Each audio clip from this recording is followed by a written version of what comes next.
وقتی نماز شد باید نماز را ادا کرد. به مسجد باید روان نماز را خوند.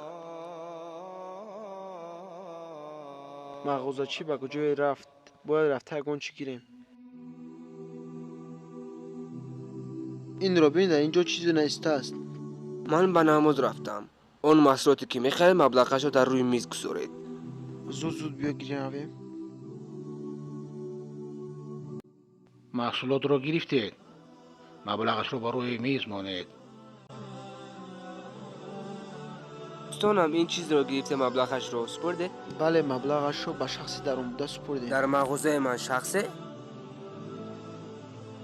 همه وقت اون چیزی که داره تنها به خداوند بزرگ به الله بزرگ توکل کنه.